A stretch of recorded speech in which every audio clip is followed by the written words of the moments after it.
you want to lose the rack, don't hit here before you remove this one. Don't use hammer to hit this one before you remove the steering end. You have to lose this one. You have to lose it. You lose here, so this one remove out from the steering end. See the tie rod. So the tie rod ends. You have to remove this one out before you take it out from here. Before you hit here, so the here will come out. You see, you lose all before.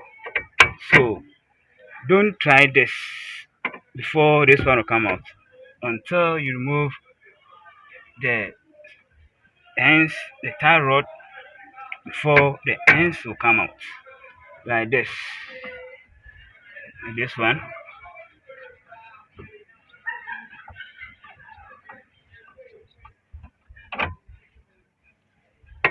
So if you want to remove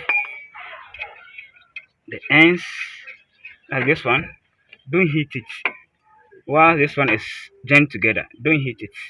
So you remove this one separately before you hit it. Else you will spoil the steering rack. If your steering rack is using motor, you spoil the motor whilst you hit this one as this one is connected together. So make sure you separate them before you hit. Don't try this as this one is connected together, else you get your steering rack damaged. The motor will go off and your steer will become hard.